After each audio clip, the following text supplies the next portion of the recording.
Hi,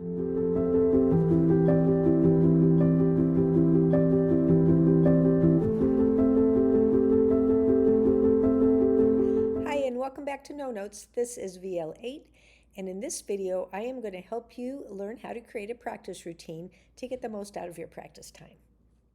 When you sit down to practice, you are going to have already listened to the song multiple times, and this is active listening, not passive listening.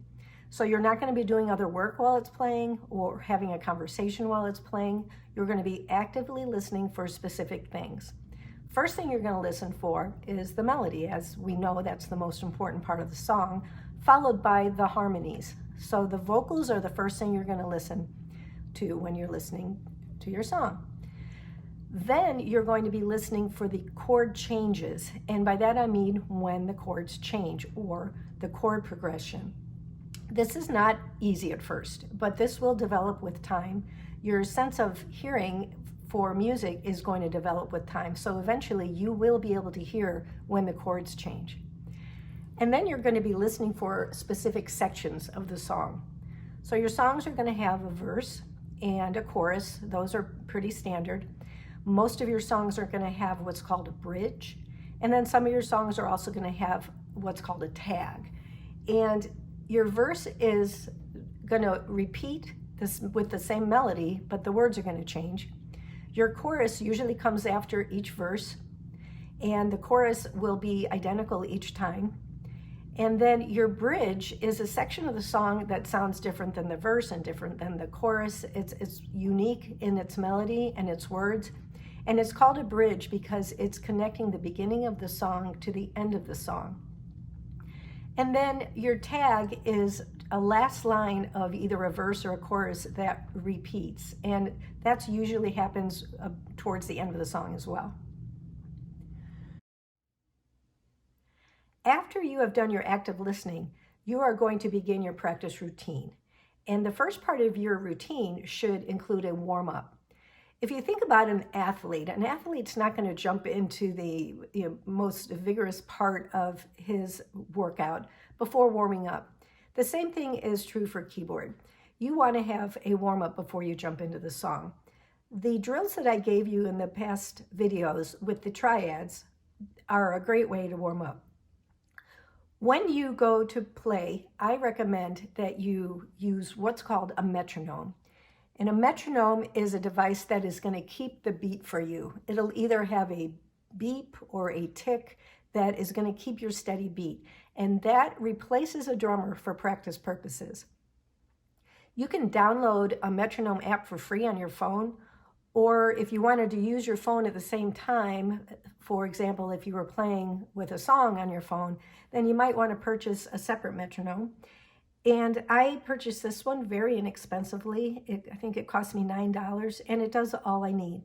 So I'm going to let you listen to what it sounds like. The number in here is beats per minute, and this is what it sounds like. Now this one right now is on a very slow tempo or speed. And when I go to practice my drills with this, the goal is to stay with this. So you need to make it as slow as you need to make it in order to stay with it so you can play the drills without hesitating. For the block triad drills, I'm going to let it play 4 of the beeps or beats for each one. And this is very slow, but that's okay. The goal, again, is to stay with it.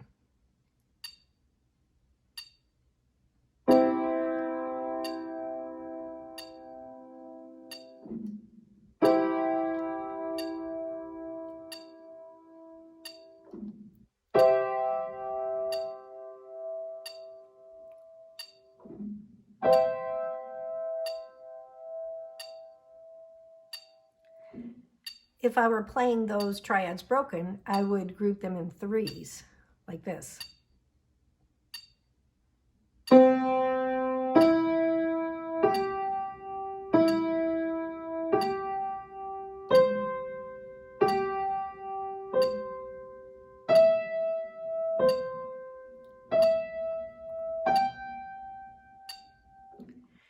Once you get them smooth, slowly, then you can speed it up.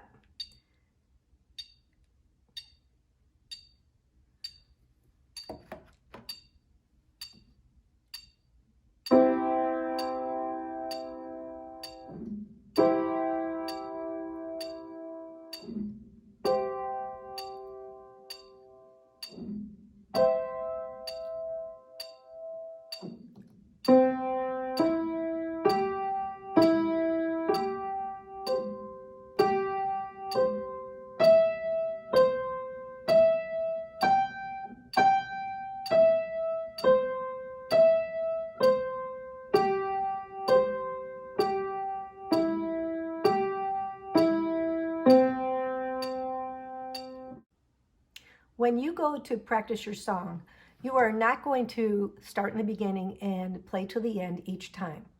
You might do that the very first time just to see what chords are in each section. But after that, you're going to be practicing it in sections.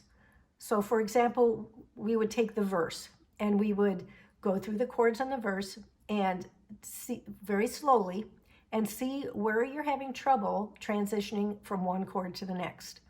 And you're gonna then isolate those two chords and practice transitioning or moving from one chord to the next very slowly, multiple times, until you can do it smoother. With practice, you will be able to, and then you will slowly speed that up. And once you can play through that verse from beginning to end smoothly, then you look at the next section and you're gonna go to the chorus. And then you're going to do the same thing. You're going to play through the chords very slowly, find the treble spots, work through that until you can play the chorus smoothly without hesitation up to tempo. Then you will go back and play through the verse and the chorus. Once you can do that, then you're going to move ahead to the bridge or the next section and do the same thing. Work through the chords, find the treble spots, isolate those, work those out.